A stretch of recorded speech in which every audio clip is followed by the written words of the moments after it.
Good morning বন্ধুরা, আশা করি সবাই খুব ভালো আছো, সুস্থ আছো। আমিও খুব ভালো আছি।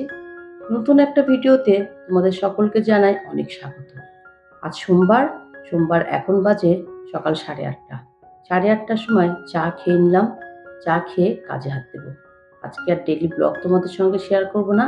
আজকে আমার এই ছোট্ট কিচেনটাকে কিভাবে ডিপ ক্লিন করি সেটাই তোমাদের দেখাবো। আমার কিচেনটা কিন্তু নন মডিউলার কিচেন, এখানে কোনো চিমনিও নেই, তাই জিনিসপত্রগুলো না প্রচুর নোংরা হয়। মাঝে মাঝেই পরিষ্কার করি, আর যখন যেটা ফাঁকা হয়ে যায় তখন তো করতেই হয়। সেই রান্নাঘরটাকে কিভাবে আজকে ডিপ ক্লিন করবো সেটাই তোমাদের সামনে তুলে ধরবো। আসলে কি বলতো, ছোটোখাটো জিনিস দিয়ে একটু পরিবর্তন করলেই রান্নাঘরটাকে একদম নতুনের মতন ঝকঝকে করে তোলা যায়। সেটাই আজকে তোমাদের সঙ্গে শেয়ার করব। সবার প্রথমে রান্নাঘরটাকে তো ফাঁকা করতে হবে, মানে যা যেখানে আছে সব কিছু পরিষ্কার করতে হবে। তাই সেই কাজটাই আগে শুরু করলাম, মানে রান্নাঘরের সমস্ত জিনিসগুলো পেরে সেগুলোকে পরিষ্কার করে নিতে হবে। তাই রান্নাঘরটাকে ফাঁকা করছি। আসলে কি বলতো, আমাদের মেয়েদের তো সকালটা শুরুই হয় রান্নাঘর থেকে, আবার দিনের শেষে রাতটাও কিন্তু সেই রান্নাঘর থেকেই শেষ হয়। তাই রান্নাঘরটাকে একটু পরিষ্কার পরিচ্ছন্ন ঝকঝকে রাখলে না দেখেও শান্তি লাগে। আর বিশেষ করে সকালে ঘুম থেকে উঠে যখন রান্নাঘরটা দেখি একদম ফ্রেশ আছে, তখন তো খুবই ভালো লাগে। আর তার উপরে যদি ছোট ছোট জিনিস দিয়ে রান্নাঘরকে সাজানো যায়, তাহলে তো আর কথাই নয়।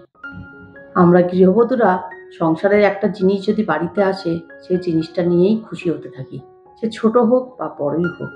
আর বিশেষ করে আমার মতন গৃহবধূরা তো সংসারের জিনিস পেলে আরো বেশি খুশি হয়। সমস্ত জিনিসগুলো বাইরে বের করে নিয়ে চলে এলাম। এবার এগুলোকে মাজতে হবে, মানে পরিষ্কার করতে হবে। আর এদিকে র্যাকটা দেখো, এটা তো ভীষণই নোংরা হয়েছে।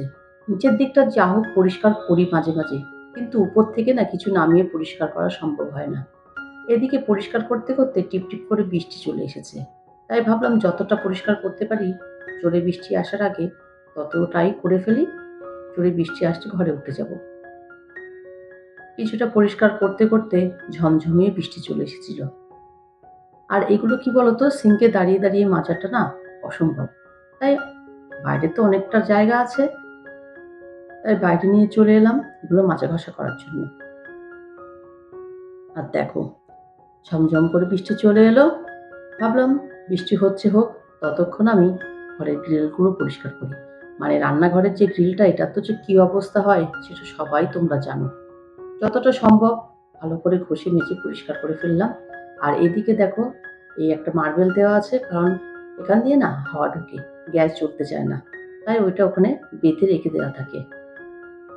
ওই জায়গাটাও ভীষণ নোংরা হয়েছে, সেগুলোকেও একদম পরিষ্কার ঝকঝকে করে আবার দেখো রেখে দিলাম। এদিকে যতটা পারলাম গ্রিলটা পরিষ্কার করলাম, করে আবার লাগিয়ে দিলাম। এদিকে উপরের টাইলসটাও আমি একদম মুছে পরিষ্কার করে নিয়েছি। মিডিলের এটা পরিষ্কার করা হয়নি, এটা কিন্তু আমি মাঝে মাঝেই করে থাকি। আর ওইদিকে মশলার কৌটোগুলো কিন্তু জল ঝরতে দিয়ে দিয়েছি, মানে সমস্ত কিছু ক্লিন করে জল ঝরতে দিয়ে দিয়েছি। এবার তো রান্নাঘরটা একদম পুরো ঝকঝকে করে ফেলতে হবে। চারিদিকে টাইলসগুলো একদম ভালো করে পরিষ্কার করে নিলাম, যাতে দেখতে ভালো লাগে, কোনো জায়গা ফাঁক দিলাম না। আসলে কি বলতো, কাজ যখন করতে থাকি আর কাজে যখন মন লেগে যায় না, মনে হয় একদম সব কিছু ক্লিন করে ফেলবো। সেটাই আজকে করলাম, পুরো রান্নাঘরটাকেই ঝকঝকে করে ফেললাম। এর মাঝখানে কিন্তু আমার রান্নাও করা হয়ে গেছে। আর যেহেতু একটা কিচেন ক্লিনিং ব্লগ তোমাদের সামনে নিয়ে আসছি, তাই রান্নাবান্নাটা আজকে আর শেয়ার করলাম না। যে দুটো র্যাক অর্ডার করেছিলাম, ভাবলাম সেই র্যাক দুটোও একটু দিই। র্যাক দুটোকে এখানে রাখলাম, একটা রাখলাম, আর একটা কোথায় রাখছি সেটা তো তোমাদেরকে বলবো। আর এই পাশের র্যাকটা তো আমার পুরনো, এটা তোমরা সকলেই দেখেছো। র্যাকগুলোকে একটু সাজিয়ে গুছিয়ে রাখলাম। আর এদের মাঝখানে যদি একটা করে ফুল গাছ বা ফুলদানি রাখা হয়, তাহলে তো দেখতে খুবই সুন্দর লাগে। আমিও একটা দুটো রাখার চেষ্টা করলাম, দেখতে কেমন লাগছে তোমরা তো অবশ্যই পরে কমেন্ট করে বলবে। আর নিচেরটাতে রাখলাম ডাল, ২ রকম ডাল রাখলাম। আগে মুসুরির ডালটা অন্য একটা এর মধ্যে থাকতো, কিন্তু সেটাকে চেঞ্জ করে এটাতে রাখলাম। সাজাতে বেশ ভালোই লাগছে। বেলা কিন্তু এদিকে অনেকটাই হয়ে গেছে। ছেলেরা তো আবার বাড়িতে চলে আসবে, তাই শেষের দিকের কাজটা একটু তাড়াহুড়োর মধ্যেই করতে হচ্ছে। র্যাকগুলো সাজিয়ে নিলাম। চলো এবারে উপরের র্যাকটা রাখি। মানে আরেকটা যেটা নিয়েছিলাম সেটা একদম উপরের দিকে রাখবো। আর এখানে একটা কর্নার র্যাক ছিল, সেটা তো তোমরা সকলেই জানো। সেই র্যাকটাকে আমি ওয়ালে বসিয়ে নিয়েছি। উপরের র্যাকটাকে কয়েকটা কৌটো দিয়ে সুন্দর করে রেখে দেব। এগুলো সবই কিন্তু দরকারি জিনিস। আমাদের যে জিনিসটাই রান্নাঘরে থাকে প্রত্যেকটা জিনিসটাই প্রয়োজনীয়। আর দেখো, এদিকে সব কিছুর মধ্যেই একটু সবুজের ছোঁয়া দিচ্ছি। মানে রান্নাঘরটা যদি একটু সবুজের ছোঁয়া পায় না, দেখতে কিন্তু আরো বেশি সুন্দর হয়ে ওঠে। আর তোমরা তো জানোই আমার বাড়িতে প্রচুর মানি প্ল্যান্ট। সেই মানি প্ল্যান্ট থেকে কিছুটা ডাল নিয়ে সুন্দর করে সাজিয়ে গুছিয়ে রাখলাম। তবে কি বলতো, মানি প্ল্যান্ট ঘরে রাখলেও এই গাছটা নষ্ট হয় না। গাছটাকে বেশি যত্ন না করলেও মাঝে মাঝে জল পাল্টে দিলেও গাছটা দেখতে ভালো লাগে, আর ঘরের শোভাটাও কিন্তু অনেকটাই বাড়িয়ে দেয়। তোমাদের সঙ্গে কথা বলতে বলতে আমি কিন্তু অনেকটাই সাজিয়ে গুছিয়ে ফেলেছি। এবার চলো তোমাদের কমেন্টের নামগুলো উল্লেখ করি। ব্রাইট সানশাইন, সৌমিস কিচেন, অর্পিতার রান্নাঘর, BD blogger Akhimoni, Nishat live kitchen. অসংখ্য অসংখ্য ধন্যবাদ তোমাদের সকলকে। তোমরা এইভাবে আমার পাশে থাকো, আমার সঙ্গে থাকো, আমাকে এগিয়ে যাওয়ার জন্য উৎসাহিত করো। আর তোমাদের জন্যও রইল অনেক অনেক ভালোবাসা। রান্নাঘরটাকে সুন্দরভাবে গুছিয়ে নিলাম।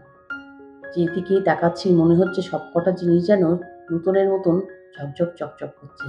দেখতে বেশ ভালোই লাগছে। আমি তো যতবারই ঘোরাফেরা করছি একবার করে রান্নাঘরটাকে দেখে যাচ্ছি। আসলে কি বলতো, আমাদের বেশিরভাগ সময়টা তো রান্নাঘরের মধ্যেই কাটে। আর যদি নতুন জিনিস থাকে তাহলে তো কথাই নেই। প্রত্যেক দিনে তো তোমাদেরকে ডেইলি ব্লগ শেয়ার করি। আজকে আর ব্লগের মধ্যে গেলাম না, ভাবলাম একদম ডিপ ক্লিন করে কিচেনের একটা ব্লগ তোমাদের সামনে শেয়ার করি। আমার ভিডিওটা কেমন লাগলো তোমরা অবশ্যই আমাকে কিন্তু জানাবে। আর আমার রান্নাঘরটা সাজানো কেমন হয়েছে সেটা তো অবশ্যই কমেন্ট করবে। আজ আর ভিডিওটা বড় করলাম না, আজ তাহলে এই পর্যন্ত। আমার ভিডিওটা যদি তোমাদের ভালো লেগে থাকে please like, comment, share and subscribe করে আমার পাশে থাকো। আমাকে এগিয়ে যাওয়ার জন্য সাহায্য করো। আর অনেক অনেক ভালোবাসা দাও। সবাই খুব ভালো থেকো, সুস্থ থেকো। দেখা হবে অন্য কোনো নতুন ভিডিও নিয়ে। টাটা।